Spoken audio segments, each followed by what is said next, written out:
નમસ્કાર મિત્રો, હું છું આપનો યોગીરાજ ભવાન અને આજે એક નવી સફરમાં રંગમંચના બેતાજ બાદશાહ જે ઘણા બધા સમય પહેલાં જેમને ગુજરાતી મૂવીમાં અને હિન્દી મૂવીમાં અડાભીડ કામ કર્યું છે એવા સરસ મજાના આર્ટિસ્ટ આપણને મળ્યા છે. આર્ટિસ્ટ એટલા માટે કહીશ કે એક કામ હોય તો તમને હું બતાવું, પણ રાઇટર, ડિરેક્ટર, પ્રોડ્યુસર, લેખક અને બધું તો હું નહીં બોલી શકું, કારણ કે એટલી બધી ખૂબીઓ ભરી છે આ વ્યક્તિમાં કે જણાવવા જતાં જતાં અઢળક સમય જોઈએ મારે. તો આજે એમને મળવું છે અને એમની જર્ની વિશે જાણવું છે.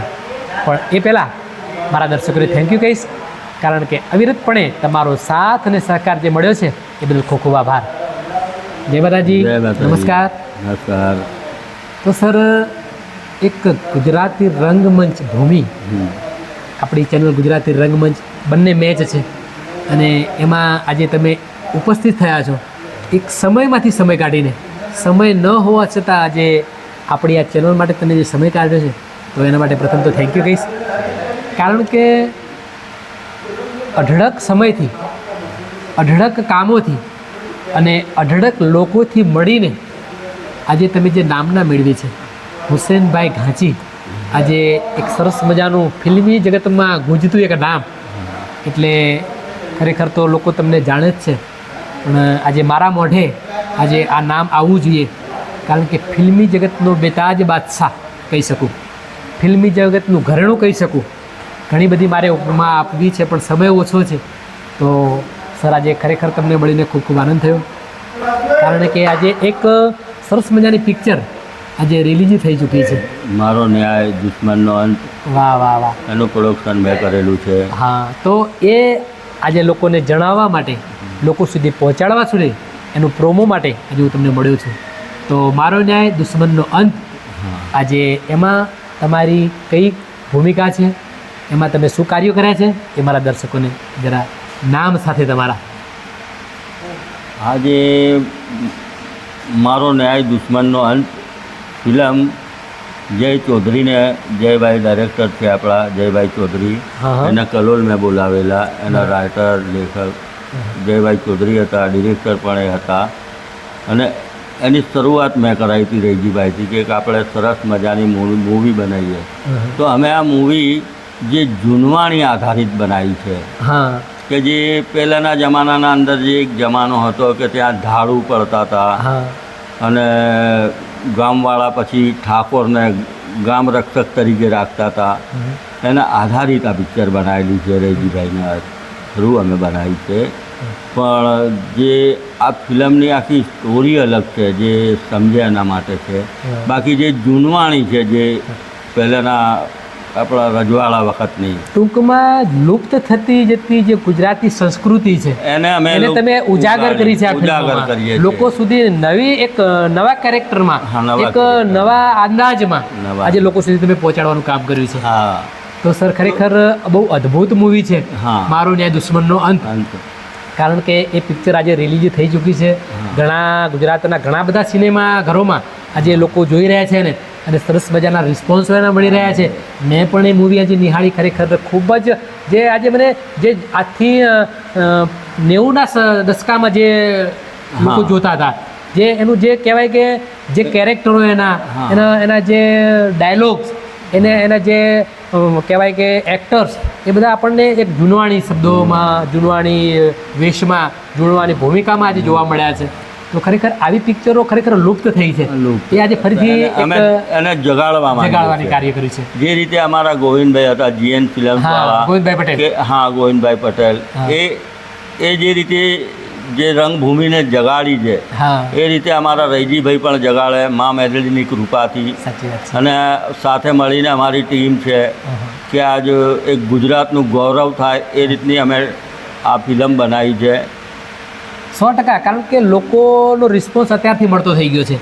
હજુ તો ફિલ્મ રિલીઝ થઈ છે પણ લોકો એનું અઢળક વખાણ કરે છે, કારણ કે હુસેનભાઈ ઘાંચી આજે ખૂબ જ જૂની પરંપરા આજે આ ફિલ્મોમાં લાયા છે.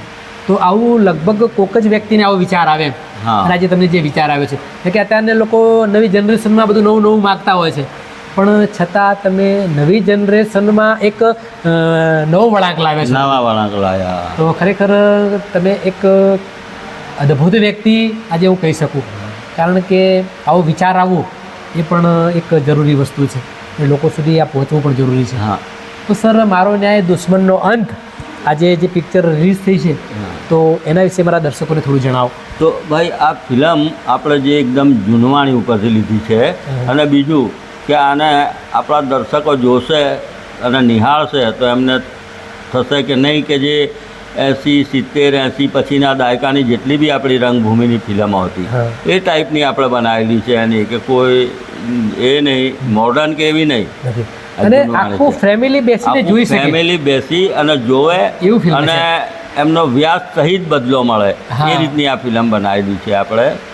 કે જે રજવાડા વખતના અંદર ધાડું પાડતા હતા, ઠાકોરોને રાખતા હતા, અને જે રીતે ચાલતી હતી કે જે પહેલાં આપણે બનતી હતી ગરવો, ગરાસીઓ, ભાઈ બહેન ચાલ્યા, મોસાળ, એવી ઘણી ફિલ્મો હતી કે જે સુપરહિટ થઈ છે. એના પછી આવ્યો ક્રેઝ અરુણાબેનનો કંચન અને ગંગા, ગંગાપુરની ગંગા, રંગીલી ગુજરાતણ, સુરામ રાખે ને કોણ ચાખે, લગભગ ટોટલ કંપનીઓ અમે જ કરેલી છે. એ વખત હું મકબૂલભાઈના જોડે હતો, મારા ભાઈ અનુભાઈ હતા, અમે લોકો એક સ્ટન્ટના અંદર કામ કરતા હતા. બરાબર. સર, તમે તો ખૂબ જૂના છો અને જાણીતા છો, અને ઘણા બધા કલાકારો સાથે તમે કામ કર્યું છે, ઘણા બધા આર્ટિસ્ટો સાથે કામ કર્યું છે, અને ફિલ્મોમાં પણ તમે કેરેક્ટર રૂપી પણ કામ કર્યા છે. કારણ કે લગભગ કોઈ એવો આર્ટિસ્ટ બાકી નહીં હોય, અથવા કોઈ પ્રોડ્યુસર એવો બાકી નહીં હોય, કે કોઈ એવા સંગીતકારો બાકી નહીં હોય કે જે તમને ન ઓળખતા હોય. પણ આજે ખરેખર તમને મળીને ખૂબ આનંદ થયો છે, કારણ કે તમારા જોડે આજે મને જે 15-20 મિનિટ વાત કરવાનો મોકો મળ્યો છે સર.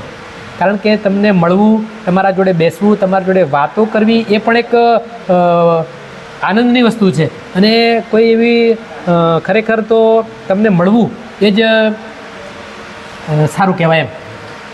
તો સર, આ જેમ વાત કરી કે મારો ન્યાય દુશ્મનનો અંત, એમાં મેઇન કેરેક્ટરમાં રૈજીભાઈ ઠાકોર છે, મમતા ચૌધરી છે, બરાબર, બીજી એક મોનાલિસા છે, બરાબર, જયભાઈ ચૌધરી છે, સુનિલભાઈ બેલદાર છે, બરાબર, ઘણા આર્ટિસ્ટો છે.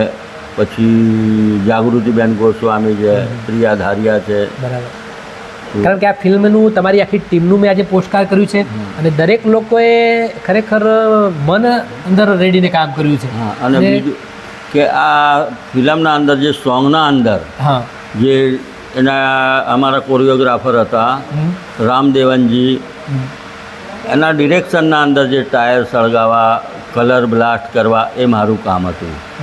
કે એને કેવી રીતે આપણે મતલબ સજાવવા, કે આપણા ગાયન કેવી રીતે સારું લાગશે. સૌ ટીમ મળી, માલિકની મહેરબાનીથી બહુ સુપર ગાયન બી બન્યા છે એના, અને અમે લોકોએ દિલથી કામ કર્યું છે અમારી ટીમે, કે રાત દિવસ એક કરીને.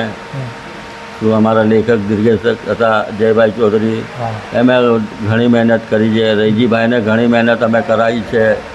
અને સર, આજે એ મહેનત તમારી કામ આવી, આજે આ રંગ લાવી છે, આજે રંગ લાવી છે. અમારા ફાઇટ માસ્ટર અમે બોલાવ્યા હતા બંબઈથી, લંડન માસ્ટર મારા સાથી મિત્રો હતા. એ એક જમાનામાં અમે લોકો સાથે કામ કરતા હતા. તો સાથે મળીને અમે જે એક્શન બી તમે જોઈ કે કેટલી સુપર બનાવી છે. અમે લોકો જે જૂનવાળી લાકડીથી, લાકડીવાળી જે બંદૂક, એ બધું નહીં, જે જૂના જમાના, જૂની જનરેશન, જૂનવાણી ટાઈપની. ખૂબ સરસ. સર, કે ઘણા ટાઈમથી મારે તમને મળવું હતું, ઘણા ટાઈમથી તમારું ઇન્ટરવ્યૂ તો નહીં કહું, કારણ કે એક વાતચીત કરવી હતી, અને કારણ કે શિડ્યુલ ન હોવા છતાં તમારો સમય ટાઈટ હતો, ફિલ્મોમાં તમે ઇન્વોલ્વ હતા. તો આજે મને સમય મળ્યો છે, ખરેખર હું ભાગ્યશાળી છું કે આજે તમારો સમય મને આપ્યો છે સર. તો સર, ગુજરાતી રંગમંચ ચેનલમાં મારા દર્શકો ઘણીવાર મને કહેતા કે હુસેનભાઈ ઘાસજીનું ઇન્ટરવ્યૂ તમે કરો, અને એમના વિશે અમારે ઘણું બધું જાણવું છે. પણ આજે એક ફિલ્મના પ્રોમો દ્વારા આજે હું તમારા જોડે બેઠો છું, પણ ફરીથી હજુ મારે ઘણું બધું તમારા જોડે કામ કરવું છે, ઘણું બધું તમારા ઇન્ટરવ્યૂ લોકોને આખી તમારી જર્ની મારે બતાવી છે. કારણ કે સમયના અભાવે હું તમારો સમય વધારે નહીં લઉં. તો મિત્રો, હુસેનભાઈ ઘાંચી ખરેખર ખૂબ જાણવા અને માણવા જેવા વ્યક્તિ છે. પડદા પાછળના આર્ટિસ્ટ છે, પણ ફિલ્મનો પાયાથી લઈને રિલીઝ સુધી એમની પોતાની મહેનત હોય છે, અને ફિલ્મની અંદર પણ ઘણા બધા પોતે કામ કરે છે. તો ખરેખર આવા વ્યક્તિને મળવું એ પણ એક દુર્લભ વાત છે.